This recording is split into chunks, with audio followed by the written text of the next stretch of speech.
Working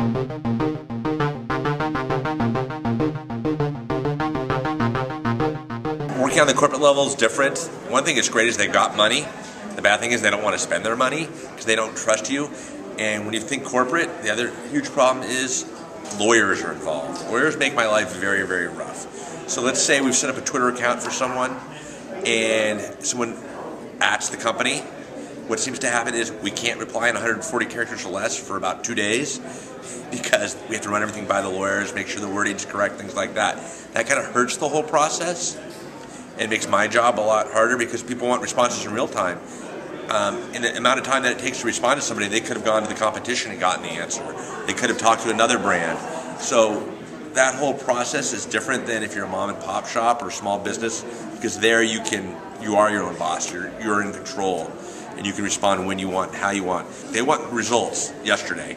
Mm-hmm. They want to be able to measure it before, after, and during, and that becomes a problem. I think I can do it in a week. As long as we took a measurement before, in about a week, I think you can get some, if not less. And I use the term if we measure before because when we put a proposal together for them, we do tracking ahead of time, and that costs money because you've got to do time. That's the first thing they cut from the budget.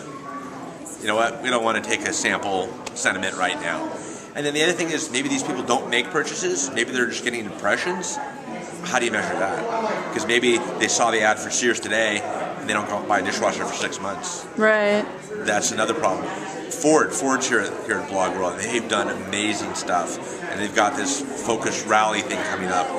How are they going to measure that? I have no idea. They're doing a contest where you win $100,000, give away 10 cars in this amazing race-like thing. They're going to have to take a sample before, after, during. But how do you know that guy went down to the Ford dealership, bought that car because he saw that?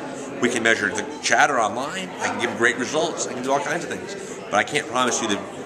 Do I know they probably sales went up? Of course I do. Right. Come on. But can I promise that? No, I can't. Hey, if you're a Coke and you respond to somebody online one time about a bad experience or a good experience, you own them for life. They will become your biggest evangelist. They will swear by the product. You'll never lose them because you talk to them. McDonald's reaching out to people works great. When they reach out to people and they respond, oh my God, the guy at McDonald's cared that I had a bad experience in Wisconsin on 4th and Main with the cheeseburger. They didn't listen there, but the guy online listened. Does really well. I've done that with JetBlue. I had a horror experience a couple years ago with JetBlue, and I had a Twitter conversation with them. Got some good service, and then they fell apart. You know what happened on that conversation? Southwest Airlines came in and said, hey, we'll get you home in a timely manner. So if you're not part of the conversation, you're missing out. Pizza Hut, I've had bad experiences with them and complained about it online. They've reached out, they've reimbursed me. We're talking about corporate, we're not talking about the franchise down the street because they're monitoring the conversations and they're part of it. So there's a lot of value there. If you're not part of it, you're missing out. We're going to have the conversation without you if you're not part of it. So a lot of cliches there, but they're true.